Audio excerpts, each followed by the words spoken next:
Hey, everybody, welcome to the real United States, and welcome again to our studio. Recently, well, actually, a couple of weeks ago, we were in New York City, and while we were there, we did a short video about Koreatown. Now, it was nothing more than hey, this is Koreatown, little shorty. We didn't really get a time to spend any time there or do any of the things, eat at the restaurants or shop at the shops. And I got a comment back from that from one of our regular viewers, AW2. Hey, how you doing, AW2? That asked about sorts of Korean food that I like. They said that they really like Korean food, and I didn't have really much to say. I do like Korean barbecue. I like yakimandu, which is a pork dumpling, and quite frequently here in the area where I live now. I get there's any variety of sweet and sour dishes. It's a little bit different. The sweet and sour sauce that they have in Korean restaurants, it's a darker brown. It's a little sweeter. It's got different components. I really like it. So anyway, this conversation sort of motivated me. I was going to go and make a video about the restaurant that we have locally here called Dare Wan, and unfortunately the place was packed. And I wasn't comfortable, wielding the camera around in front of all the patrons because people like their peace and tranquility while they're trying to eat, especially. So I didn't want to be obtrusive. So that didn't work out. However, there was a few things that I wanted to mention about this. Now, I don't know a great deal about Korean cuisine or Korean restaurants in generally, but at this particular place, they have, kind of a process they go through. And everybody who goes in, there's I guess you'd call it an appetizer tray that's brought out with some sliced vegetables and some black bean sauce.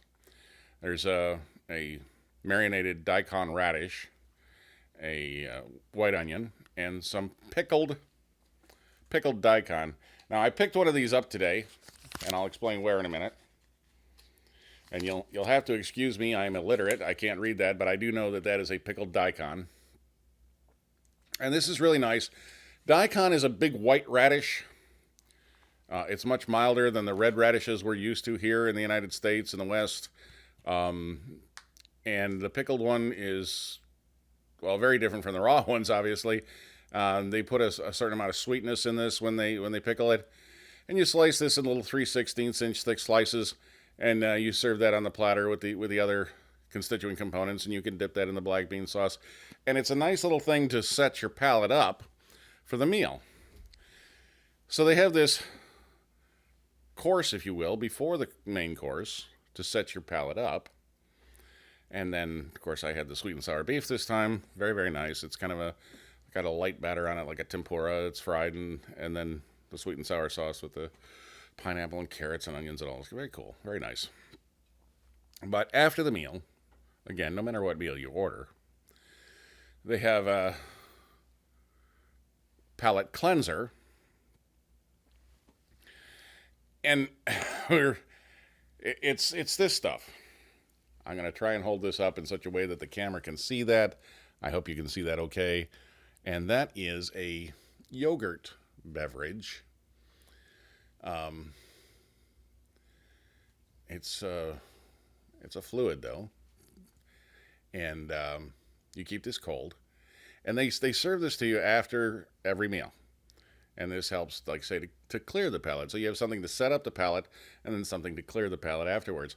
So I started asking the hostess about where I could get this locally, to purchase from the store, and she said Lotte. So anyway, after the hostess told us that these yogurt drinks were probably available at this Lotte, we went ahead and said, okay, well, we're gonna look one up. It was just about 20 minutes up the road from us. We went up there to find these yogurt drinks, and in the course of doing that, is we discovered a bunch of other things. Now, Bev and I frequent Asian groceries, as you know, from one of our very early episodes on the channel, the Asian grocery episode, or when we went to the Great Wall store over in the Reston area, in Fairfax rather, in Virginia, to buy the black chicken.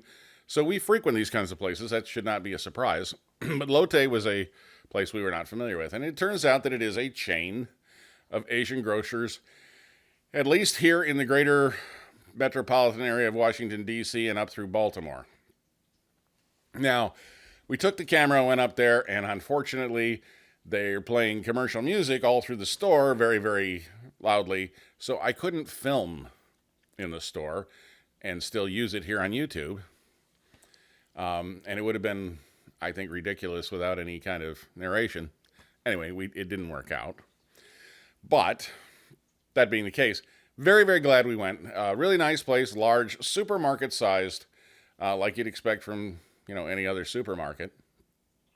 But all kinds of products, Asian products, a lot of them obviously geared towards the Korean clientele. And also the Indian subcontinent. So we walked in and we were absolutely overwhelmed, which takes some doing because we're used to going in Asian grocery stores. And at the variety of things, it was just breathtaking. But be that as it may, very good prices. Yeah, so what, Paul? So anyway, one of the things that Beverly and I happen to really like are dates. Now, if you're here in the West, certainly, this is what dates are. Okay, this is what you would recognize as dates. They're dried dates. Okay, very sugary kind of a little fruit that very nice, but that's what we think of as dates. And they had these $4.99, by the way, for 28 ounces. I thought that was a very reasonable price. But just after we walked past that, just inside the door, they had this little display of little yellow fruits. And at first sight, we had no idea what they were because we'd never seen anything quite like them before. And I'm going to show them to you. I'm going someplace with this, folks. Stay with me. This is what they had inside. Now, some of you are probably already recognize what these are. And I do now too, but I didn't when I walked in the store. Isn't that cool? Those are also dates. These are yellow dates, and they're fresh. I'd never seen a fresh date before because I don't live in the parts of the country where fresh dates, well, not anymore, or for the majority of my life, I don't live in the parts of the country where fresh dates are grown. And most of the dates, like the other ones I just show you, are, from what I understand, by the way, ran into some very, very nice people in the store. I mean, the patrons. I mean, obviously, the clientele, the clerks are very nice, but the clientele are very, very nice, very, very helpful to us. And, when you talk to people, different people have different opinions. So the first lady we talked to, she wanted these very perfect-looking, nice yellow dates. That's the way they're good. The next fellow we talked to, whose name was Ahmed, nice chap, very, very friendly, about my age, tall, slender fellow, said, no, you want to get them more when they're starting to get a little darker because they're softening and they get sweet. Okay. Well, I think that's typical of most fruits. Like, you get a banana, certainly here in the United States, and when you first get it, even if it's not completely green, it's going to be quite firm. But as it starts to yellow up more and maybe even start to get a little bit of brown on the skin, it gets softer and whatnot as it ripens off the vine, off the tree, whatever. These are the same way. So we got a couple of the more ripe ones because you know what? You buy them when they're still quite firm, and if you like them so they're a little softer, just let them set. They'll get there.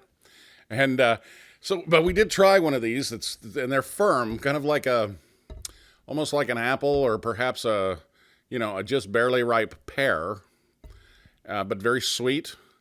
And so those are yellow dates, and I had never seen them. I didn't even know what they were. And that is one of the cool things about going to these ethnic, if you will, grocery stores. In this particular case, an Asian-themed grocery store, is you encounter these things that you didn't encounter in your own culture growing up that are still very, very cool.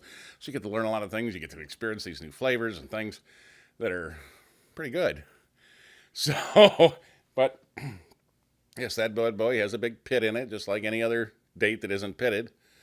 And So you got to be careful chomping into it. But that is what a fresh date looks like. And I think these are, in fact, a product of California. So these are domestic dates. I didn't realize, I mean, I knew we grew dates here. I mean, I did an episode on growing dates in Florida, but I didn't know we grew the yellow dates. So that was something completely new to me. And hopefully you'll find that interesting. I'm not going to bother putting the Gina and species and everything down on the screen, folks. If you're really that interested, you can look it up. Yellow dates. And so anyway, that was our experience. And that's, you see, I told you I was going someplace with this. We went from the Koreatown in New York through talking to the hostess at the Korean restaurant to this new grocery store, and yet the discovery of golden dates. So that was where I was going with that. I hope that was meaningful to you in some way, or you at least enjoyed it. Thanks so much for joining us here in the real United States. If you got questions or comments, hey, I'll do what I can to answer them. Please leave them in the comments section below, or just say hi. We love hearing from everybody. I try to get back to everybody I can. If you're new here, hey, pick subscribe. Come along for the adventure. We got lots more to show you. And as always, thank you for watching.